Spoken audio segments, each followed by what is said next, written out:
میں یہی سوچ رہا تھا، اپنی بھوک، اپنی پیاس کیسے مٹاؤں گا۔ اچانک 3 لوگ میرے گھر میں داخل ہو گئے۔ کمرے میں آئے، ان میں 2 آدمی تھے اور ان کے ساتھ ایک لڑکی تھی۔ یہ کمرہ اس مکان کا سب سے بہترین کمرہ ہے، آنے والے آدمیوں میں سے ایک نے بولا۔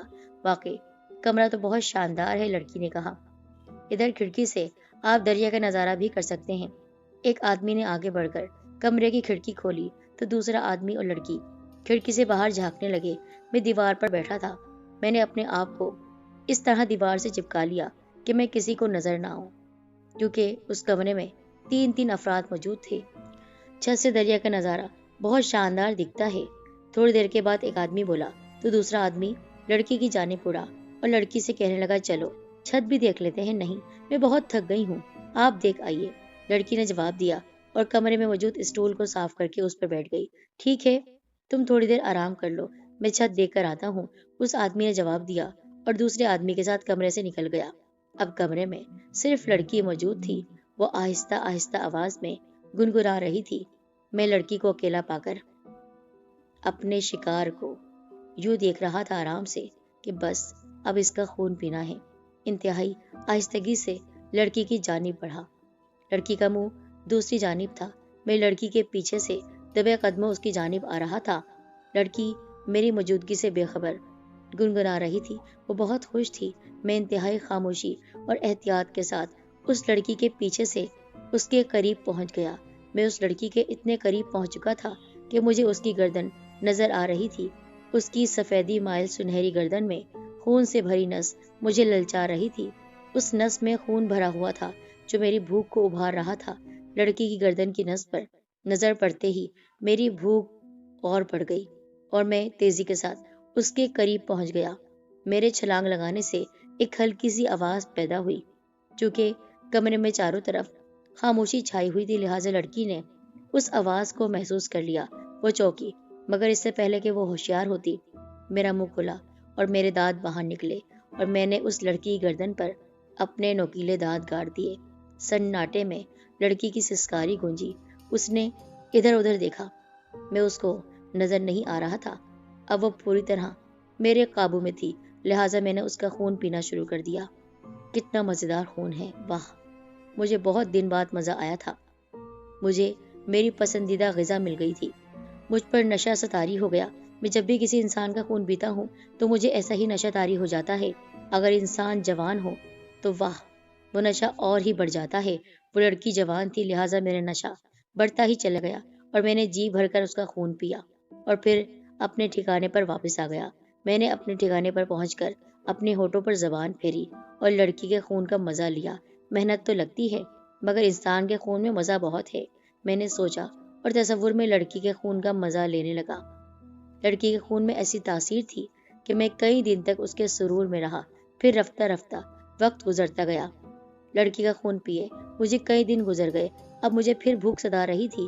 رفتہ رفتہ میرے ہاتھ اور پیر سست ہو رہے تھے۔ مجھے فوری طور پر غذا کی ضرورت تھی۔ کئی دن گزر چکے تھے مگر کوئی بھی انسان اس مکان کو دیکھنے نہیں آیا۔ لگتا تھا وہ لڑکی بھی چلی گئی ہے، وہ نہیں آئے گی یا پھر وہ مر گئی ہوگی۔ ایک بار جب میں خون پی لوں تو اس کے بعد کوئی زندہ کیسے رہ سکتا ہے؟ میں منتظر تھا کوئی تو انسان اس ویران مکان کو دیکھنے آئے اور میں اسے اپنا شکار بناؤں، مگر کئی دن گزر گئے، کوئی بھی انسان اس مکان میں نہیں آیا۔ مکان سے باہر نکل کر شکار کرنا میرے لیے بہت مشکل تھا۔ پھر ایک دن میں نے آواز سنی، کوئی کہہ رہا تھا، اس مکان میں آسیب ہے، یہاں جو بھی آتا ہے اس کی موت واقع ہو جاتی ہے، یہاں پر ہم کسی کو نہیں لا سکتے ہیں۔ لیکن وہ مالک مکان کہہ رہا تھا، ارے میں کیا کروں، مجھے تو اس کو کرائے پر چڑھانا ہے، مجھے تو بہت ہی نقصان ہو رہا ہے، ارے کوئی آسیب واسیب نہیں ہوتے، موت تو برحق ہے، وہ آ جاتی ہے، اس میں اس مکان کا کیا قصور ہے، جاؤ اور لے کر آؤ کرایہ دار، مجھے نہیں پتا، مجھے اپنے پیسے چاہیے۔ نہ جانے وہ کس سے کہہ رہا تھا۔ پھر ایک دن مکان کا مین گیٹ کھلنے کی آواز آئی، شکار آ رہا ہے۔ میرے ذہن نے مجھے شکار کے لیے چوکنا کر دیا۔ میں منتظر تھا کہ شکار میرے قبضے میں آئے اور میں اسے دبوچ لوں۔ میری زبان پر انسان کے خون کا ذائقہ آنے لگا۔ میں انتہائی چوکس انداز میں بیٹھا انتظار کر رہا تھا، کوئی انسان، کوئی تو آئے اس کمرے میں۔ نہ جانے کتنے دن ہو گئے ہیں، اب تو میں بھوک سے مر رہا ہوں۔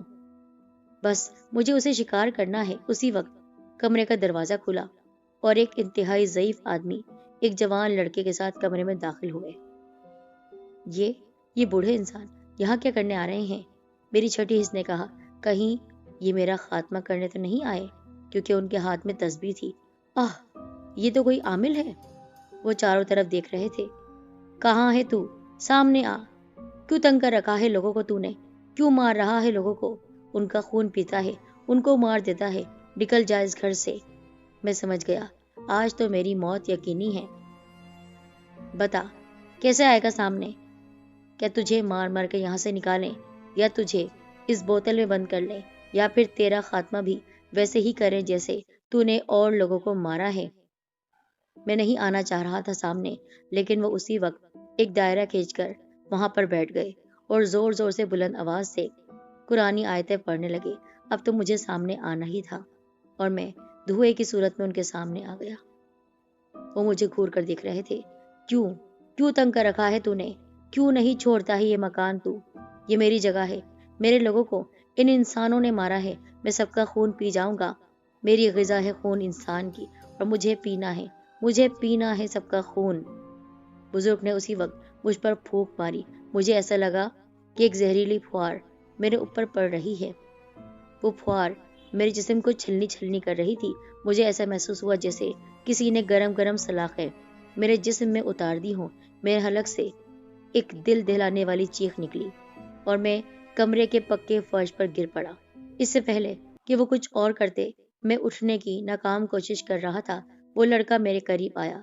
اس نے مجھے دیکھا اور کہا، یہ ہے وہ خونی مخلوق جو اس گھر کے مکینوں کا خون پیتی ہے۔ وہ بزرگ کہنے لگے، یہ آج کے بعد کسی کا خون نہیں پیے گا۔ اس کو یہاں سے جانا ہوگا۔ کئی سالوں سے یہاں پر رہ رہا ہے۔ اس کو مرنا ہوگا۔ اور پھر انہوں نے ایک اور پھونک ماری اور میری زندگی کا ہمیشہ کے لیے خاتمہ ہو گیا۔ یہ کہانی میں اس لیے بیان کر رہا ہوں کہ ہم جنات انسانی مکان میں رہتے ہیں۔ انسان ہمیں نہ جانے کس طرح سے تنگ کرتے ہیں۔ ہم بھی اللہ تعالیٰ کی مخلوق ہیں۔ ہم بھی مکانوں میں رہتے ہیں۔ ہم چاہتے ہیں ہم بھی سکون سے رہیں، لیکن میں کیا کروں کہ مجھے انسانی خون کا چسکا لگ گیا تھا۔ اب تو میں اس دنیا میں نہیں ہوں، کہیں اور جا چکا ہوں، لیکن میرے اور بھائی اسی طرح ہر مکان میں رہتے رہیں گے۔ ہم جنات قوم انسانوں سے زیادہ ہیں، اور ہم سے بچ کر کوئی کہیں نہیں جا سکتا ہے۔